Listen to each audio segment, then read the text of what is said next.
Halo Sobat Maya, kembali lagi ke series maraton saham IPO. Nah, di video kali ini kita akan membahas tentang saham IPO Cegas. Jadi Cegas ini berdiri itu di tahun 2005 ya, dan bergerak dalam bidang usaha distribusi gas alam terkompresi yang menggunakan mode transportasi ke daerah-daerah yang belum terjangkau oleh daerah pipa gas dengan tekanan gas yang stabil dan aman. Nah, gas alam ini digunakan untuk keperluan industri, transportasi, perumahan, dan pembangkit listrik swasta yang menggunakan gas sebagai energinya.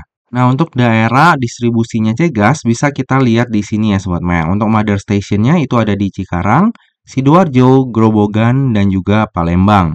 Lalu untuk hub ataupun deponya ada di Bandung, Klaten, Kediri, Malang, dan Lampung. Di masa mendatang, untuk mother stationnya akan ditambah di Majalengka dan juga Manyar, Jawa Timur. Nah, ini adalah beberapa dokumentasi dari Cegas. Ini lokasi pabrik yang di Cikarang, ini depo Bandung, ada dryer, scrubber, kompresornya kayak gini, filling station, dan juga GMT Industry. Lalu ini adalah 10 besar pelanggan Cegas dalam periode 3 tahun terakhir. Nah, yang paling gede ini ada Kaldu Sari Nabati Indonesia. Ini gede ya Sobat Maya, belum listing. Ini adalah produsen Ricis Nabati. Tahu ya, snack itu ya. Lalu ada Kalbe Farma, Astra Daihatsu Motor, Jarum Kudus, terus ini Sari Roti. Jadi pelanggan-pelanggan dari Cegas ini lumayan-lumayan. Lalu ini adalah para pemegang saham dari Cegas. Ada 4 dan keseluruhannya adalah perusahaan ataupun non-individu. Lalu di dalam IPO ini akan ada lock-up period selama 12 bulan dari semenjak Cegas ini listing di bursanya kita.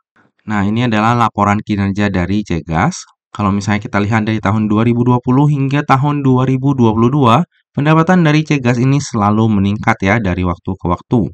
Dan kalau misalnya kita lihat dari sisi laba bersihnya, ini juga di tahun 2020 sempat mengalami rugi bersih, tapi di tahun 2021 sudah mengalami laba bersih dan di tahun 2022 labanya naik lumayan signifikan ya dibandingkan tahun 2021. Cuma kalau misalnya kita lihat di periode yang sama per 30 Juni itu kayaknya akan ada terjadi pengurangan pendapatan ya ataupun dari sisi laba bersih. Nah, salah satu alasannya adalah karena terdapat penurunan pendapatan segmen operasi gas pada perseroan dan juga entitas anak sebesar 76,7 miliar. Namun ada juga peningkatan pendapatan lain-lain entitas anak sebesar 37,8 miliar. Jadi di tahun 2023 ini memang agak kurang oke ya dibandingkan dengan tahun 2022. Tapi kalau misalnya kita lihat dari sisi pendapatan, oke lah. Cuma untuk net profit marginnya rada sedikit kecil ya Sobat Maya. Net profit marginnya itu bahkan 5% nggak nyampe nih. Jadi kalau sebuah usaha, net profit marginnya itu tipis banget, itu rada-rada riskan sih ya Sobat Maya terhadap laba bersihnya. Karena salah-salah sedikit bukannya untung malah bisa jadi buntung. Jadi ini adalah salah satu hal yang perlu kita perhatikan juga. Nah, lalu ini adalah struktur IPO dari Cegas. Jadi sebanyak-banyaknya sebesar 531 juta lembar saham atau mewakili sebanyak 30% dari modal ditempatkan dan disetor penuh yang akan ditawarkan kepada masyarakat. Untuk harga penawarannya sendiri berkisar antara 284 hingga 338. Sehingga dana yang akan diraup dari IPO ini adalah sebanyak-banyaknya sebesar 179 miliar. Lalu bersamaan dengan IPO ini juga akan diterbitkan waran seri 1 dengan rasio 2:1. Dan nantinya dana IPO tersebut akan digunakan untuk tujuan-tujuan sebagai berikut. Yang pertama, sekitar 90% untuk pembayaran dalam rangka pembangunan LNG Station di Galian Field Tambun Zone 7 Regional 2. Lalu sisanya sebesar 10% akan dipergunakan untuk OPEX ataupun modal kerja. Nah, untuk tujuan penggunaan dana IPO-nya ini bagus ya Sobat Maya. Sebagian besar itu dipergunakan untuk CAPEX. Yang tentu harapannya ke depannya bisa meningkatkan kinerjanya Cegas dengan lebih baik lagi. Lalu untuk underwriter di IPO-nya Cegas ini adalah Pilar Mas Investindo Sekuritas atau dengan kode brokernya PO. Nah, PO ini belum pernah mengawal saham IPO nih Sobat Maya.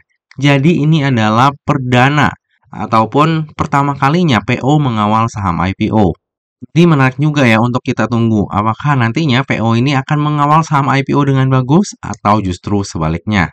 Lalu ini adalah laporan keuangan dari Cegas. Jika kita lihat di sini dari sisi aset, ini terjadi peningkatan di tahun 2021, tapi di tahun 2022 terjadi penurunan, dan di tahun 2023 terjadi peningkatan lagi. Lalu kalau misalnya kita lihat dari sisi liabilitasnya, nah liabilitasnya ini lumayan tinggi ya Sobat Maya ya.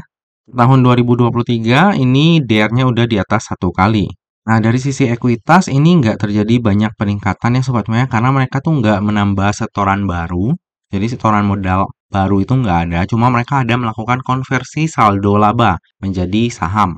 Jadi untuk saldo laba yang udah dikumpulin lama itu dikonversi menjadi saham. Nah, bagi Sobat Maya yang konsen terhadap daftar efek syariah, jika kita lihat dari sisi rasio utang dan juga sektor usahanya, maka Cegas ini akan masuk ke dalam daftar efek syariah. Lalu ini adalah valuasi dari Cegas di rentang harga IPO-nya ya Sobat Maya, yaitu antara 284 hingga 338. Jadi jika nantinya Cegas ini listing di harga terendahnya yaitu di harga 284, maka PER-nya itu akan berada di 54,28 kali dan PBV-nya 2,21 kali dengan market cap sebesar 503 miliar. Sementara jika Cegas ini listing di harga tertingginya yaitu di harga 338, maka PER-nya akan berada di 64,6 kali dan PBV-nya di 2,34 kali dengan market cap sebesar 598 miliar. Nah, dari sisi valuasi menurut saya ya ini cenderung agak sedikit mahal ya untuk ukuran saham IPO kalau misalnya kita lihat dari sisi PER-nya. Tapi dari sisi PBV ya ini standar ya untuk ukuran saham IPO. Untuk market cap-nya juga standar. Apalagi kalau misalnya kita lihat pendapatan dari Cegas ini itu tergolong besar ya Sobat Maya untuk perusahaan dengan market cap hingga 500 dan 600 miliar katakanlah. Jadi masih reasonable lah. Nah, dari tadi udah banyak hal yang kita bahas, sekarang tiba juga kita ke bagian kesimpulan. Kesimpulan yang pertama, menurut saya pribadi, bisnis Cegas ini kurang menarik ya. Walaupun pendapatannya ini selalu naik dari tahun ke tahun, namun net profit marginnya itu tergolong kecil. Nah, hal yang menarik dari Cegas ini adalah Cegas ini terafiliasi dengan PT Bayu Buana Gemilang ataupun BBG yang harusnya itu merupakan perusahaan dengan skala besar alias ada backup-nya. Lalu kalau misalnya kita lihat pelanggan-pelanggan dari Cegas ini juga pelanggannya pelanggan besar ya kayak Astra Daihatsu Motor, terus yang kayak tadi ya Nabati. Nah, itu perusahaan besar semua. Harusnya ya memang ini perusahaannya oke. Cuma ya dari sisi bisnis agak kurang menarik ya karena net profit marginnya itu kecil. Lalu kesimpulan yang kedua, valuasi Cegas ini cenderung sedikit mahal ya untuk ukuran saham IPO. Kalau misalnya kita lihat dari sisi PER, tapi kalau misalnya kita lihat dari sisi PBV dan juga market cap, menurut saya masih reasonable. Lalu untuk tujuan penggunaan dana IPO-nya ini bagus ya. Terlebih hampir keseluruhan dana IPO-nya itu dipakai untuk CAPEX. Kesimpulan yang ketiga, underwriter dari IPO-nya Cegas adalah PO. Nah, Cegas ini adalah saham IPO perdana yang dikawal oleh PO. Jadi patut kita nantikan ya, apakah kinerjanya PO dalam mengawal saham IPO itu bakalan kinclong atau sebaliknya. Kesimpulan yang keempat, bersamaan dengan IPO ini terbit pula waran seri 1 dengan rasio 2:1. Nah, hal ini tentunya membuat IPO-nya Cegas lebih menarik ya, karena dapat lebih meminimalisir resiko kerugian di IPO-nya Cegas. Kesimpulan yang terakhir, saya sendiri akan wait and see dulu, cenderung ikut. Kalau misalnya kita bandingkan antara asli dengan Cegas, saya sih lebih prefer Cegas ya. Apalagi ini ada warannya, dan kalau misalnya kita lihat dari skala bisnisnya, Cegas ini lebih menarik. Cuma karena nantinya akan ada kemungkinan nih, IPO-nya itu barengan, ya nanti kita lihat dulu lah jadwal finalnya ya Sobat Maya. Tapi kemungkinan besar saya akan ikut IPO-nya Cegas ini. Seperti biasa, yang namanya saham, terlebih saham IPO, itu nggak pernah luput ya dari yang namanya resiko. Jadi bagi Sobat Maya yang mau melakukan order saham IPO Cegas, pastikan Sobat Maya melakukan order sesuai dengan resiko yang siap untuk Sobat Maya tanggung ya. Lebih lengkapnya nanti, apakah saya akan order atau enggak IPO-nya Cegas ini, akan saya share di tab community ataupun IG saya pada saat masa offering nanti. Nah Sobat Maya, demikianlah video review saham IPO Cegas. Semoga aja video ini dapat bermanfaat bagi Sobat Maya semuanya dan dapat menjadi bahan pertimbangan nih. Apakah nantinya Sobat Maya akan membeli saham IPO Cegas atau enggak? Nah, Sobat Maya, demikianlah video kali ini. Akhir kata, jangan lupa untuk selalu jaga kesehatan, jangan lupa untuk selalu bahagia, dan semoga perjalanan investasi kita selalu cuan bareng-bareng ya. Sampai jumpa di video review saham IPO selanjutnya. Dah.